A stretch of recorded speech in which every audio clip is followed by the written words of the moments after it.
Let's go to the herb garden.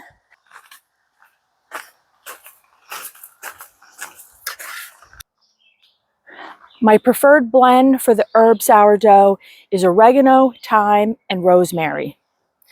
I grow thyme in pots. I have the window box size because I bring this in the winter.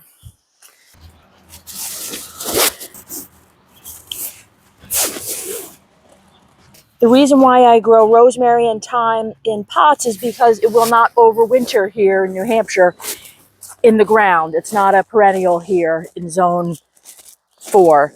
So I leave them in pots and I bring them inside in the winter, and then I have fresh herbs all winter.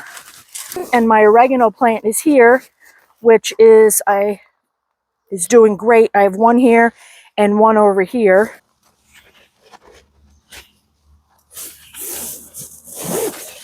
Here are the fresh herbs. We'll go inside, chop these up, and add them to the dough.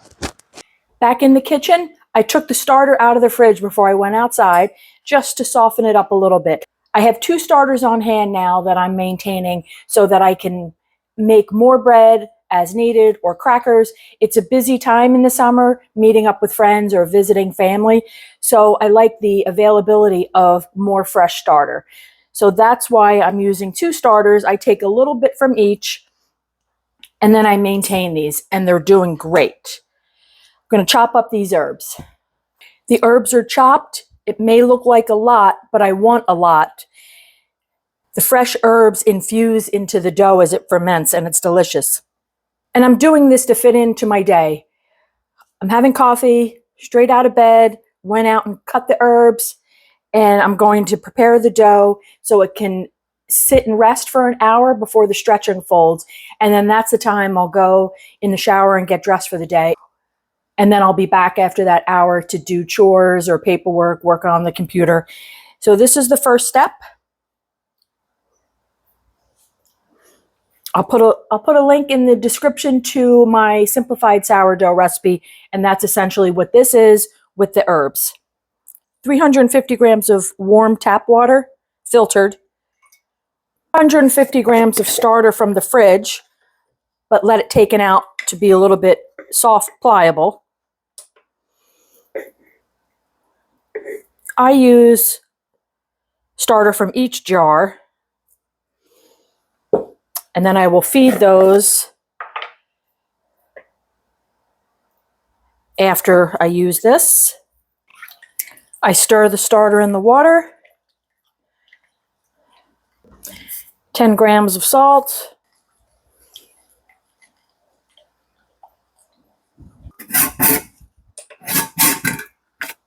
.500 grams of bread flour. For my everyday sourdough, I use a mix of bread flour and whole wheat. But for the herb bread, I'm using just the bread flour for a simple taste. This is when I add in the herbs because I want to mix it into the dough. I have additional herbs which I will chop, and I will add those during the stretch and fold process. It looks like a lot, but once this dough ferments, it will look as though you could add more, and you can. This is a great recipe for savory use bread. You could use it for sandwiches. And I did a rough chop on the herbs. I want it to have a very homemade and rustic flair to it. The scent is very nice as the herbs soften in the dough fermenting. Okay, this is going to sit for an hour. I'm going to feed my starter, and then I'm going to go and get ready for the day. Here's how it looks. Looks a little shaggy as usual, but the herbs are incorporated into all of the dough. This is my heated dome. Even though it's warm, we have the air conditioning on. I have my heat mat set at high just for the hour, and then I'll check the temperature of the dough and see how I need to adjust. I feed each starter jar about a half a cup of flour,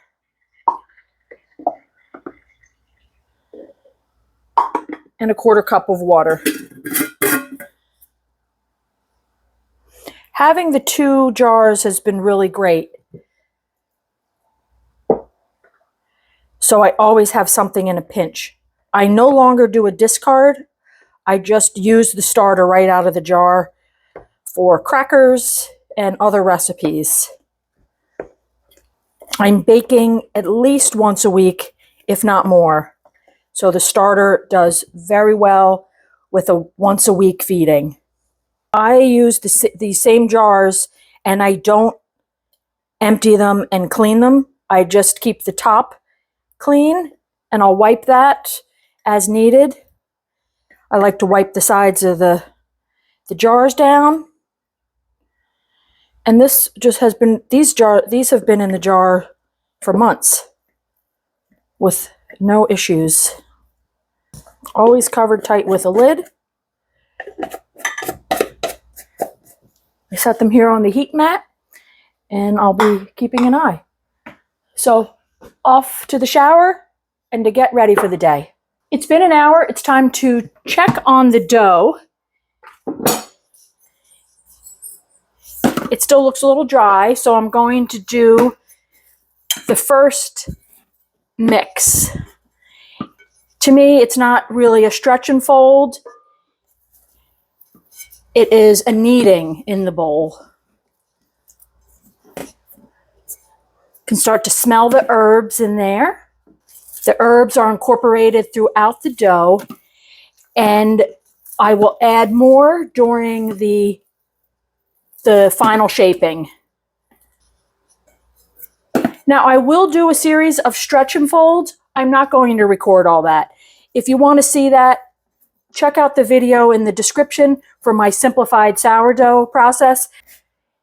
I make sure the dough is in a round ball. I'm going to take the temperature.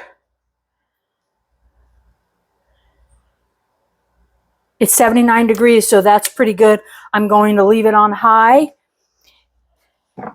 because we do have the air conditioning on, so it is not as hot as it is outside. I will keep the dough at between 79 and 82 degrees, and I'll adjust the heat mat, or I'll even turn it off depending on the temperature. But I always keep it under the dome. It keeps it moist, and it's its own little environment there. The starter is expanding, and I'm just going to leave this here, and when it gets to about here, it goes in the refrigerator for the next use. The dough is ready. So I'm going to do the pre-shape.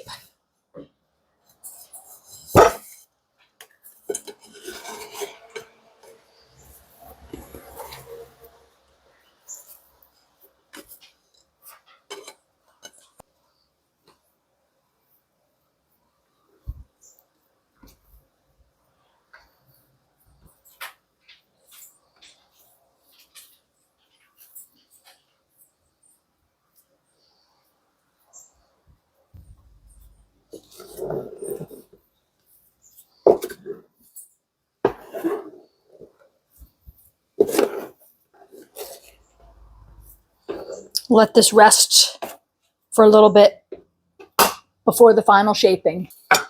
I have fresh herbs on hand here that I just chopped, and garlic powder. I'm going to put a touch of garlic powder in for additional flavor.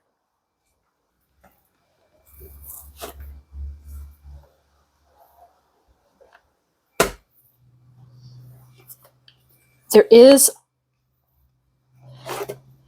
is a lot of herbs throughout the dough. I do want to still sprinkle in the fresh herbs because I have made this before, and I know that when it bakes, it gets so large that it can use more herbs than what you see here because it gets so light and airy.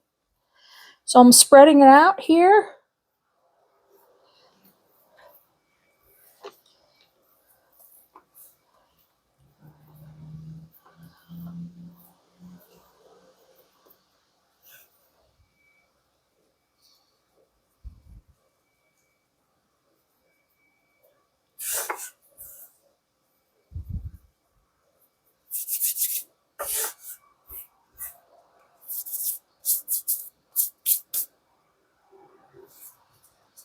I have used fresh chopped garlic before. I felt it was too strong, and I find that the garlic powder is just a little bit more subtle with the herbs. I want the herbs to be the main flavor.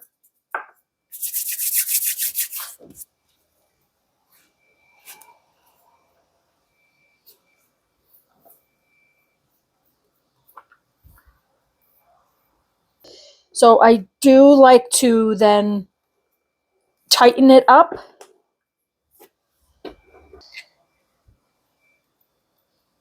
I'm dusting it with the rice flour.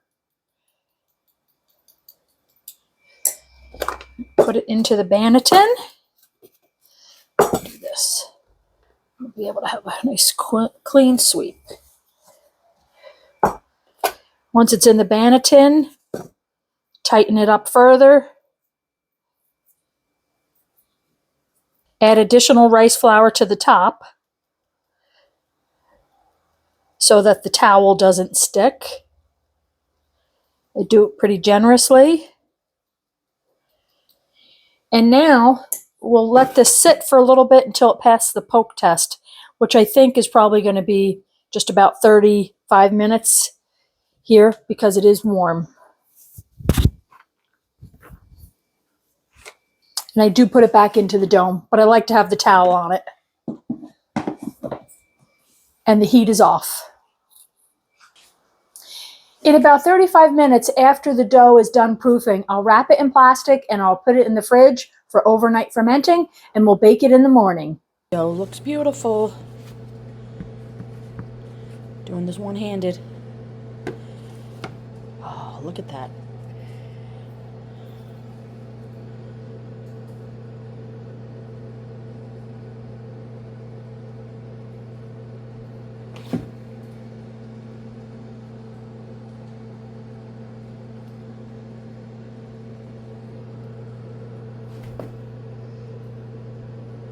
You always score across and then give it a second score.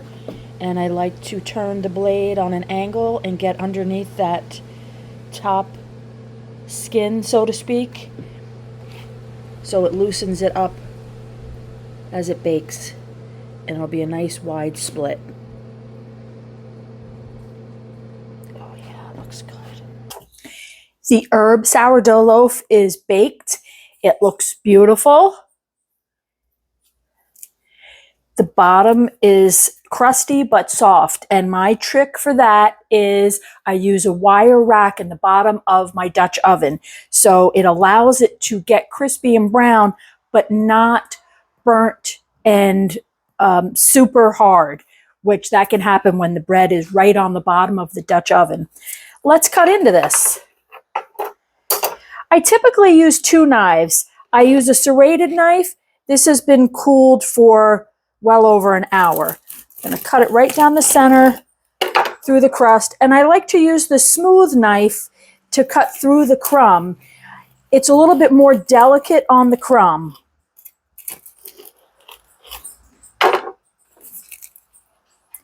Look how lovely. And highlighting, it looked like a lot of herbs when I put it in there, but you can see once it's baked, it is very subtle overall. The scent is very nice. A little bit of the garlic comes through, but it's mainly the herb scent.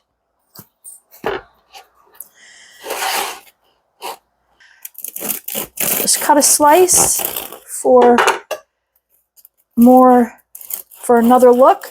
Now this type of bread can be used for sandwiches, as toast with butter. It's not overly herby or savory. It's subtle.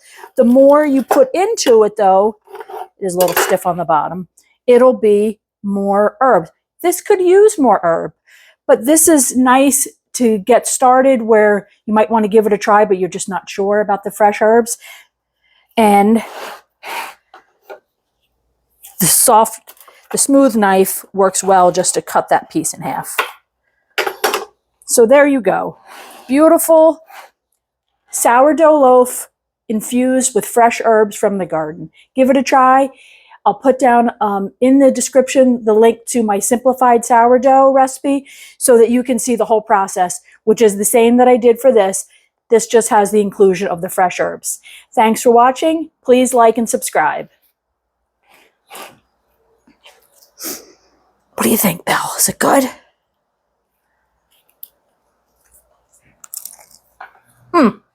So good.